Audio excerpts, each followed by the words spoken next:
warahmatullahi wabarakatuh. Salam sejahtera untuk kita semua. Penyebaran berita atau informasi yang salah kerap kita kenal dengan hoax.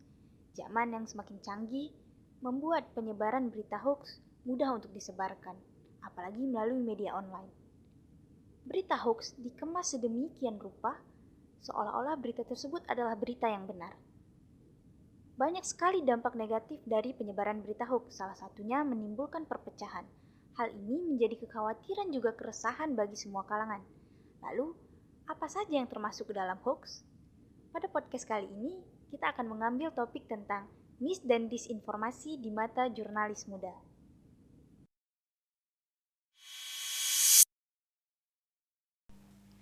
Halo teman-teman semuanya, kembali lagi di podcast Gerak Aceh. Kali ini kita kedatangan teman-teman bincang dari jurnalis muda. Halo Bang Habibie dan Kak Uli. Halo, apa kabar? Alhamdulillah, Alhamdulillah baik nih kah? Alhamdulillah. Oke, sebelumnya boleh perkenalan ya?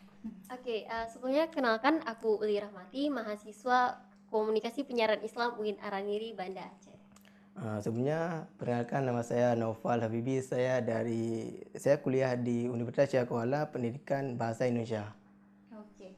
Selain menjadi mahasiswa, teman-teman kesehariannya ngapain aja nih? Nah, aku sendiri aktif di UKPM kampus, yaitu UKPM Sumber Pos, di mana posisi aku di sana tuh sebagai redaktur artistik dan layout, dan di mana aku juga lebih sering mengelola Instagram di Sumber Pos. Selain itu aku juga aktif di Araniri TV. Oke, keren banget. Kalau untuk Naufal sendiri kan, kalau untuk kesehariannya misalnya sering liputan, kebanyakan di lapangan kan. Terus saat ini Naufal kerja di Alexiscom, itu adalah media lokal yang ada di Aceh. Dan untuk forumnya saya Naufal lebih fokus pada di bidang lingkungan. Jadi kan ada forumnya kalau di Acehnya, forum jurnalis lingkungan, forum jurnalis lingkungan FJL Aceh kalau orang ni bilang. Itu memang forum yang konsen pada isu-isu lingkungan. Itu cuma untuk kegiatan yang seharian yang Naufal rasakan. Oke, keren sekali ya teman-teman. Ngomong-ngomong masalah mis dan disinformasi nih. Apa sih mis dan disinformasi itu? Nah, tentang mis dan disinformasi ya. Kalau misinformasi itu adalah berita bohong atau berita yang salah ya, yang kita sampaikan kepada orang-orang yang kita tuh nggak tahu bahwa itu berita bohong gitu.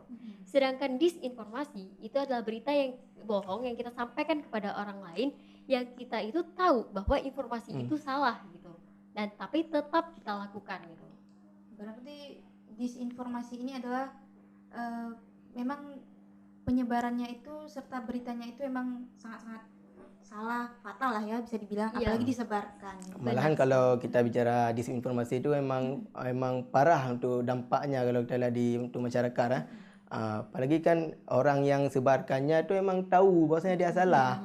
Apa informasi yang dibilang. Kalau di dalam Islam itu kan ada, kita kan berbicara syariat ini untuk Aceh sendiri kan alhamdulillah kan negeri yang melandaskan syariah ya. Kalau dalam Islam tu kan ada misalnya al-kizbu laisa ummati gitu, berbohong tu bukan daripada umatku. Tu Nabi Muhammad SAW berbicara dia. Sedangkan kita dah tahu itu informasi yang salah dan banyak juga dampak-dampak yang terjadi. Misalnya kayak yang kemarin misalnya yang ada konser di Aceh Selatan, tapi kan tu dikaitkan kan ada banjir. Di Aceh Selatan ada banjir, habis itu kan dikaitkan dengan konser. Konser tu memang dari Disupar buat, program Disupar, Dinas Pariwisata untuk konsernya konser pesona Barat Selatan lagi. Memang bagus kalau untuk kita lihat, tapi kan dikaitkan dengan itu juga.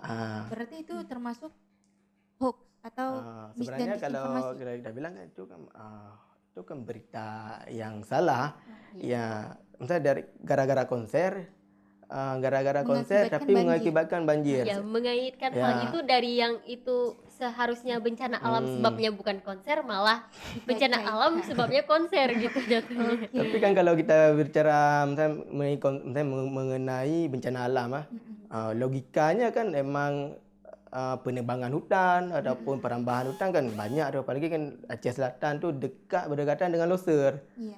Benar Loser tu memang banyak kalau ni yang saya lihat tadi peta tu kan. Saya ada penambangan ilegal galian C juga macam yang di daerah Aceh Selatan tu, tapi itu sebenarnya yang jadi penyebab maksudnya banjir yang ada di ni. Tapi kan kita cross check dulu apakah benar apa enggak tu. Nah, hoax-hoax yang kayak gini inilah yang menyebabkan dampak yang lebih besar. Nah, jadi kan kalau dibilang banjir itu karena konser, jadi orang mengesampingkan penyebab asal banjir itu apa, kayak yang tadi Bang Habibie bilang karena penebangan pohon gitu kan, karena buang sampah sembarangan. Jadi orang udah mengabaikan itu, yang jadi penyebabnya malah fokus dengan hoax yang dikatakan karena konser gitu, sehingga pencegahannya itu terhambat. Oke. Menurut pandangan teman-teman, gimana sih mis dan disinformasi yang ada di Aceh? Oke, yang aku lihat sih dari orang-orang di sekitar aku, itu literasi orang Aceh itu masih sangat kurang. Masih sangat kurang. Dimana kebanyakan orang itu saat menerima informasi langsung menyebarkan gitu. Cuma terutama orang bapak-bapak, ibu-ibu gitu ya. Apalagi orang tua kita ya. Bener gitu kebanyakan. Tapi bukan hanya itu aja, untuk masalah literasi ini juga banyak kurang dilakukan oleh anak-anak muda sendiri. Misal kayak teman-teman kita yang mahasiswa itu kalau udah terima informasi malas gitu untuk mengecek fakta informasi itu benar atau enggak gitu ya kan. Sebenarnya kalau kita lihat mengenai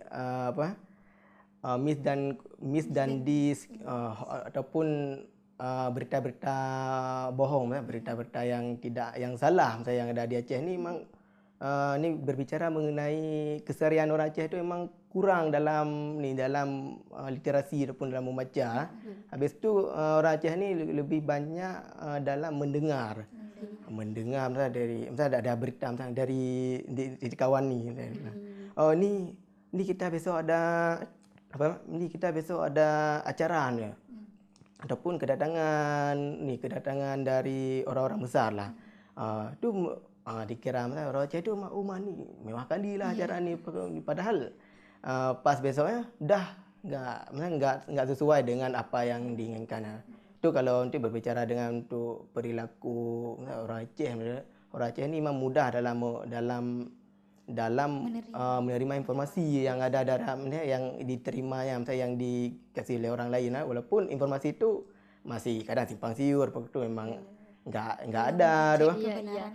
Jadi di Aceh tuh kayak mempercayai informasi yang dari mulut ke mulut tuh masih sangat percaya gitu apa yang disampaikan oleh orang lain gitu.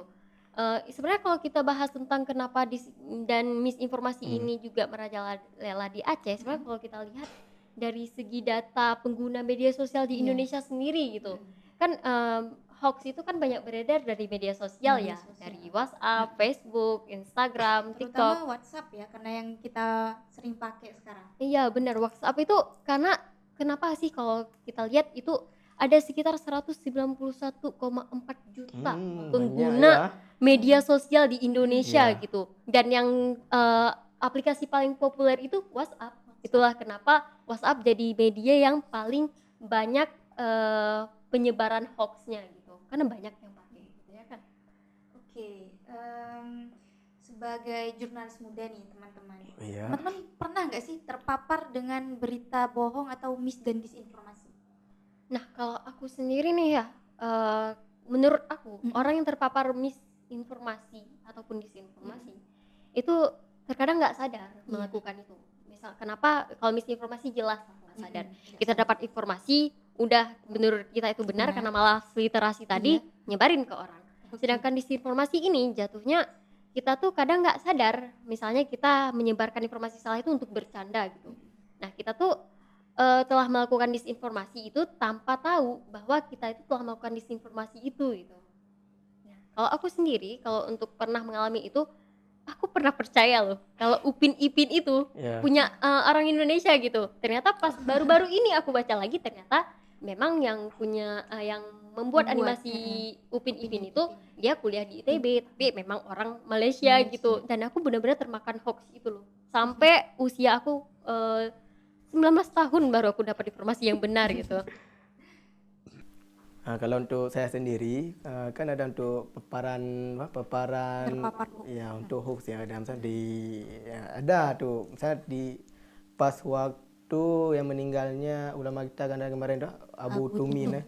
Jadi kan di sana kan ada narasi diberitakan tadi video tuh ada tuh, bahwasanya banyak dari jamaahnya yang mengantarkan ulama ni Abu Tumin.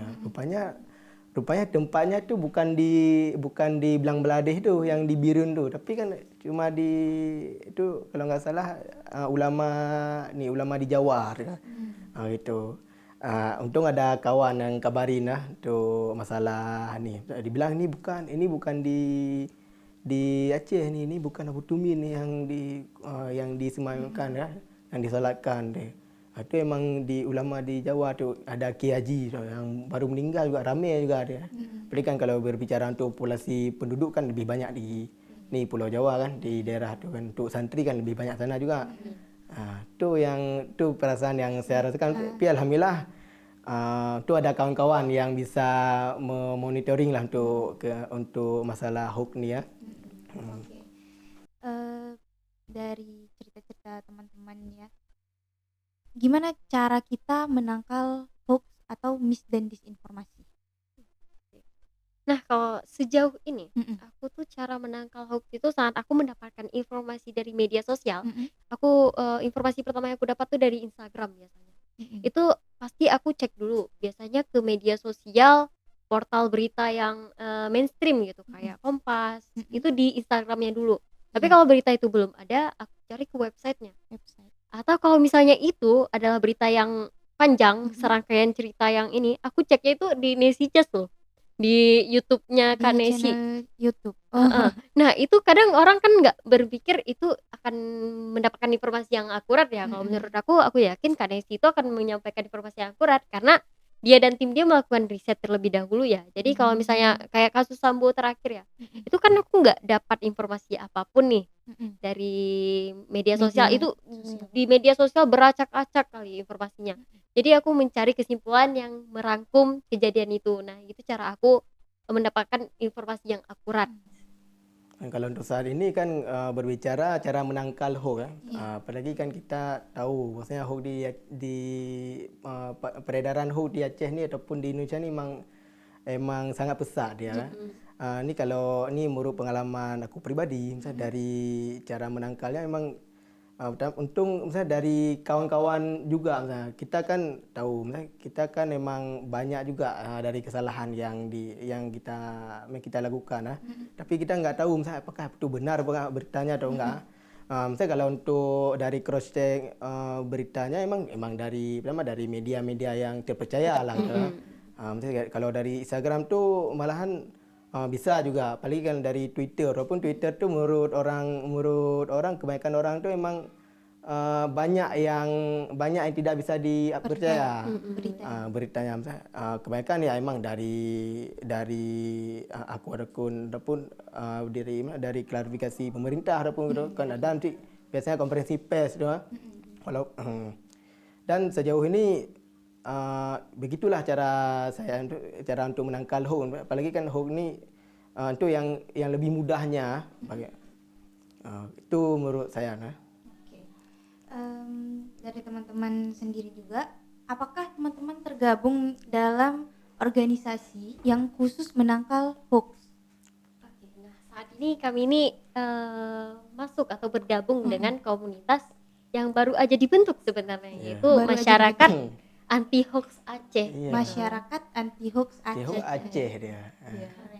Ini sebenarnya komunitasnya berdirinya kayak satset gitu ya, kayak awalnya cuman diadakan pelatihan. Dari pelatihan itu di teman-teman yang hadir diangkat bentuk komunitas baru, yaitu masyarakat anti hoax Aceh. Jadi kalau diperlukan, misalnya kalau perlu untuk kan kita pikir kan mesti maha tu masyarakat lebih ke maha dia masyarakat anti hoax Aceh. Walaupun itu bukan maha benar, bukan maha ni tapi ini lebih ke maha dia. Memang Karena singkatannya. Tujuan dari dibentuknya organisasi itu apa sih? Nah, kan mengingat tadi ya bahwa di Aceh itu penyebaran hoaxnya itu masih mudah. Ya kita bilang di Indonesia ya. Cuman jatuhnya kita ini berada di Aceh. Jadi Kita hal mulai dari terkecil, lingkungan sendiri. kita atau mulai tempat dari kita sendiri. lingkungan kita sendiri gitu. Kita harus bertanya gitu ke diri kita sendiri, hal terkecil apa sih yang bisa kita lakukan untuk menyelesaikan masalah ini, Ya. masalah itu gitu. Jadi ada gitu upaya kita untuk membentuk hal-hal yang benar gitu, hal-hal yang baik gitu. Kenapa tidak gitu kan? Apalagi kan komunitas ini kan dari kumpulan kalangan-kalangan mahasiswa, tu ada jurnalis muda juga kan, ada dari kalangan disabilitas juga. Banyak juga misalnya emang dari segala lini yang ada di masyarakat, khususnya di Aceh. Tapi kan lebih difokusnya memang untuk pemuda yang ada di Aceh ni. Apalagi kita kan pemuda ni memang agent of change. Dari kita ni, dari pemuda ni kan bisa merubah segalanya kan. Kita kan memang yang menjadi tumpukan masa depan bagi dari masyarakat kita ni, untuk daerah kita ni. Apalagi kan tahu untuk saat ini peredaran hoax kan sangat meresahkan. Ya, Itu jadi suatu indikator yang menjadikan kenapa bisa dibentuknya MAHA. ya, nah terus biasanya kalau hoax itu juga bisa terbentuk karena kita tuh menerima informasi itu dari satu pihak aja, satu perspektif aja. Nah di komunitas ini kan dari perempuan, dari jurnalis, ada disabilitas, dari teman-teman non muslim juga ada Minoritas gitu, ya, ada teman-teman minoritas gitu. Jadi dengan begitu kita bisa menambahkan pengetahuan kita atau informasi-informasi dari sudut pandang teman-teman kita yang lain. Jadi nggak stuck di kayak misal jurnalis di jurnalis aja Ya. gitu, di mahasiswa aja enggak, tapi wawasan kita tuh jadi lebih luas dan informasi yang kita dapat tuh lebih bervariasi gitu. Ya, berapa? Oke. Ada nggak gerakan atau rencana membuat gerakan dari teman-teman jurnalis atau dari MAHA sendiri? Nah untuk gerakan program nih, Dari MAHA. program menangkal hoax ya, dalam menangkal hoax. Nah pertama kita nih memanfaatkan media sosial pastinya. Karena kalau di media sosial kan target kita tuh anak muda gitu. Ya. Kalau anak muda yang kita targetkan, kita berharap anak muda itu bakal menyampaikannya lagi ke orang-orang terdekatnya gitu. Nah terus selain itu ada program kedepannya kita akan mengadakan lebih ke campaign ya. Kita mengadakan kampanye-kampanye kepada orang-orang untuk memberikan pemahaman, edukasi tentang mis dan disinformasi itu. Apalagi kan seperti yang kita tahu kan, kampanye itu kan ya hal yang lebih mudah yang diperlakukan dari untuk masyarakat kan.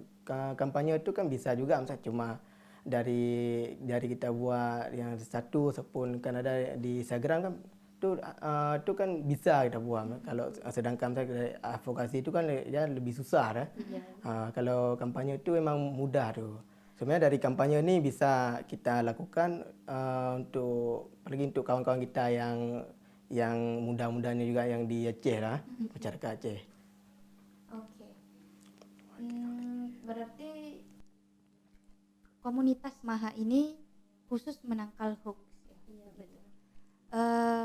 Apa sih harapan teman-teman agar penyebaran berita hoax ini ke depannya tidak disalahgunakan atau tidak semakin parah bisa dibilang ya? Apa sih harapannya ke depan? Nah, kalau harapan saya nih, pertama kan kami dari komunitas ini bakal mengadakan campaign kepada orang-orang.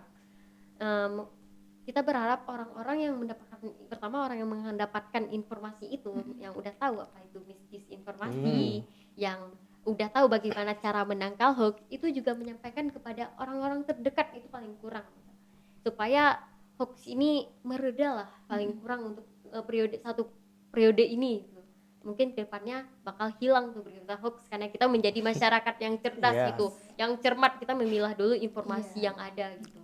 Ini kalau untuk dari aku sendiri kan, untuk harapannya setidaknya masyarakat lebih memperkuat dalam sistem ni literasi. Dalam untuk memahami apa yang literasi itu kan memang lebih ke pemahaman. Jadi kan lebih memahami informasi apa yang telah disampaikan oleh orang lain ataupun dan yang dia dapatkan juga misalnya lebih memperkuat literasi. Bagaimana cara memperkuat literasi itu? Ya dengan membaca. Dengan membaca, dengan ya misalnya mendengar-dengar gini juga itu kan memperkuat literasi juga. Itu dari saya. Oke, terima kasih Kak Uli dan Bang Habib. Oke, makasih. Terima kasih juga teman-teman. Lawan hoax dengan saring sebelum sharing. Demokrasi bersih tanpa korupsi. Sekian, Assalamualaikum warahmatullahi wabarakatuh.